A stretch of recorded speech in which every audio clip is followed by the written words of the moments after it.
Hello again. Welcome to my channel, Serious Story Ronnie Harville. We're gonna talk about this video reaction, the confrontation of Senator Bato to Senator Soto. Well, and this is now medyo maganda ito. No? We're gonna talk about this sagutan, no? Pag-confront ni Senator Bato at pagsagot po ni Senator Soto to sini mga situation po ang tungkol po kay Bryce, no, doon nandun, and dahil po dito ay lalo po itong talagang nagkakaproblema ang Senate. Ano ba, dapat nga na magkaisa na at maganda na sana itong nangyari at talagang nahayag na po ang mga patuloy na mga buwaya po at talagang yung mga grabing corruption. Pero nakakalungkot sa ganitong sitwasyon ngayon dahil po sa loob pa mismo ng senators, sa gitna nila ay meron pong bangayan. But well, let us listen to them because of this confrontation of Senator Bato to Senator Soto. Dahil po si Senator Soto kasi nagbigay ng I don't know what is his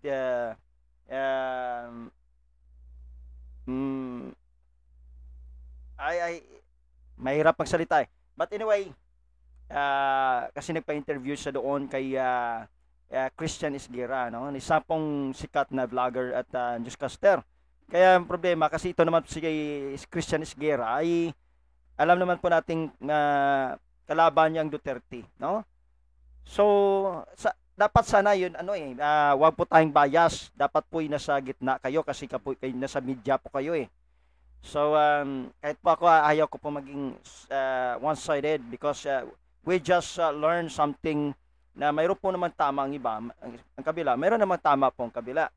But anyway, siyempre alam naman po natin yung sino talaga ang may mali, di ba? So hindi po natin matatago yon.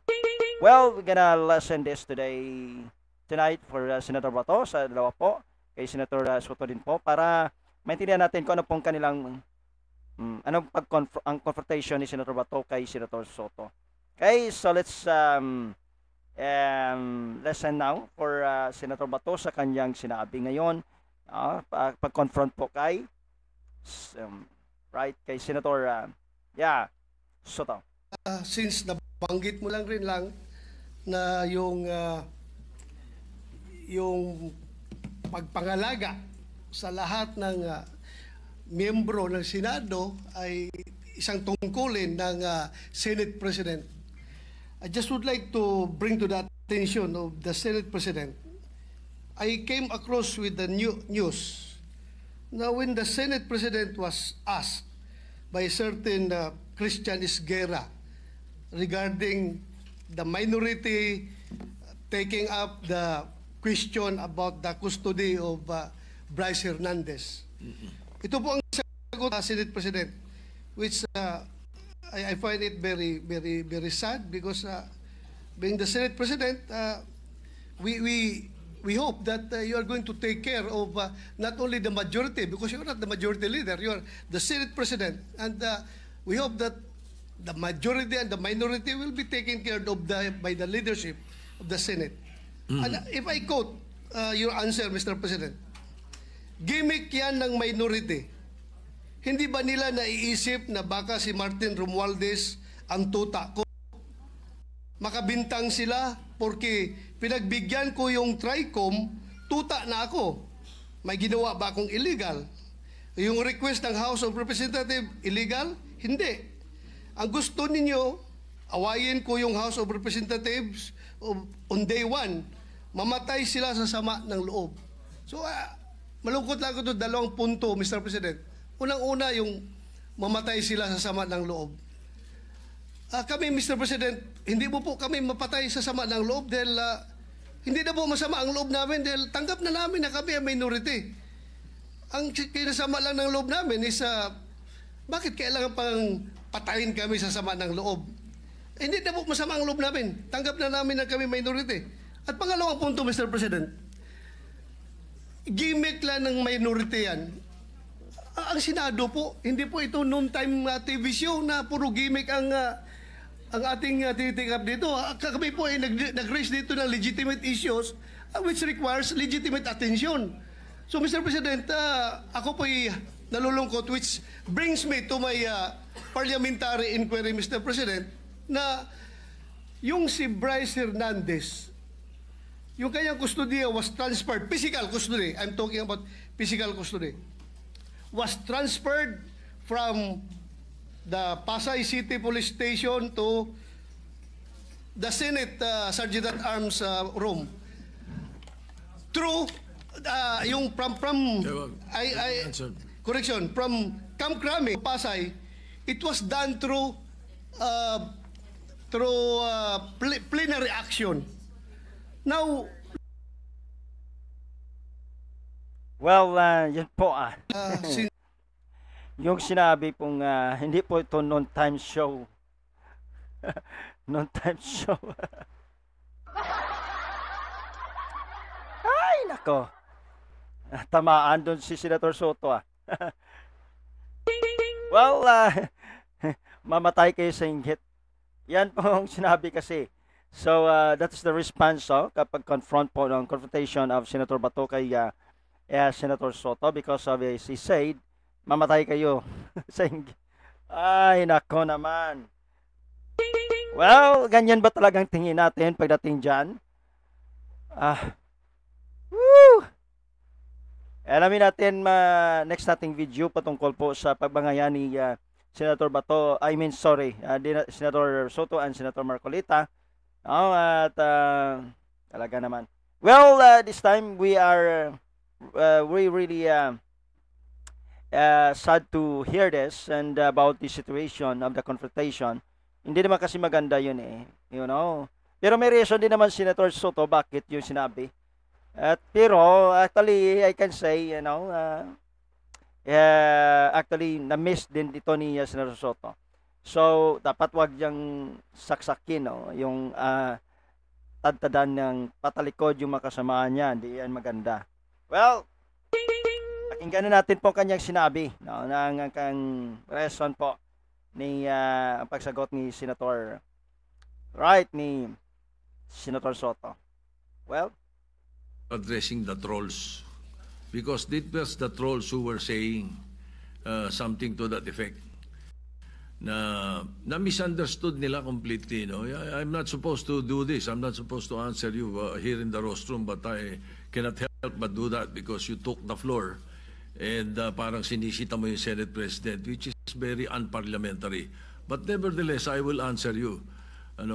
Like for example, yung sinasabi nila na sumunod daw ako kay Martin Romualdez. Just because I mentioned that Martin Romualdez called me does not mean that ako'y sumunod sa kanya. The request was coming from the House of Representatives and the request was to retain Hernandez in the Congress. At doon ako hindi pumayag. Is that being tuta? So you cannot help but also think na sasama ang loob ko pag binibintangan ako ng salita. Hindi po ba? So ayun, anyway, mabuti na yung masagot natin yan. At sinasabi ko sa kanila, yung mga trolls, yung mga sinasagot namin. Ngayon, to answer the issue of Mr. Hernandez, oh, right. Addressing the trolls. Because it was the trolls who were... Yan po ang sinagot ni Senator Soto. Dahil sumama pa lang loob niya, dahil tinawag siyang tuta. Well, the word tuta po, actually hindi po mga senators ang minority ang nagsalita noon. Supposed to be sa panahon ng kanilang Senate hearing live, live streaming.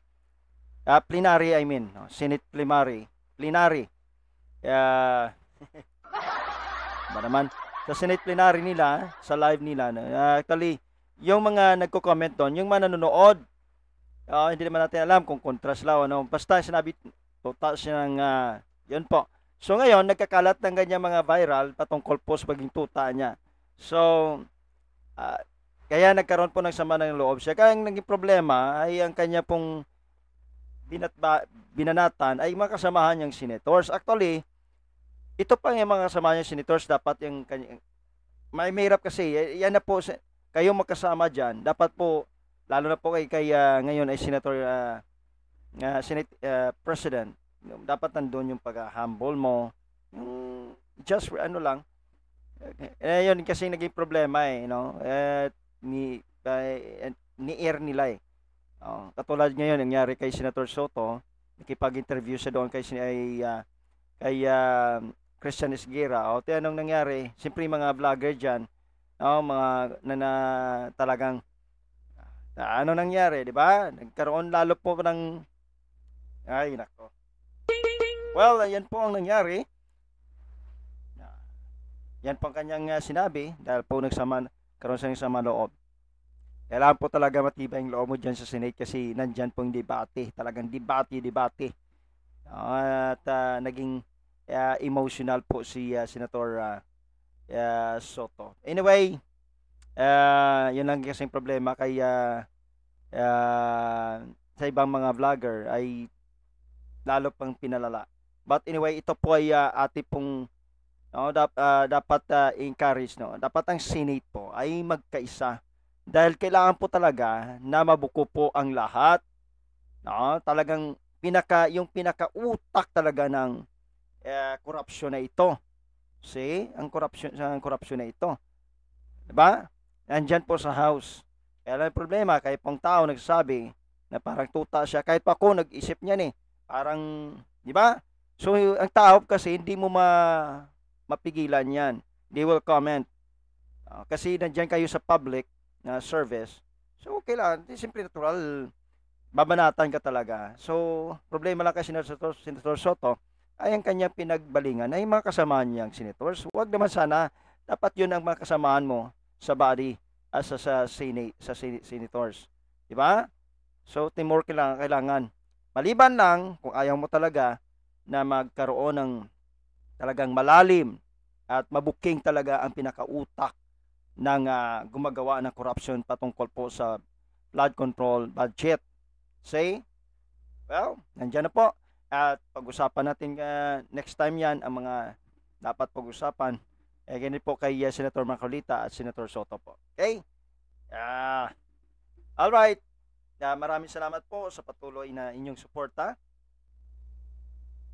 Patuloy na panonood at pakinig po sa aking live video reaction and commentary po sa sitwasyon ng ating pamumuhay. Let's share your story. Anyway, kung hindi pa kayo nakapag-subscribe, please subscribe to my channel, Ronnie Harobel. Then paki-like.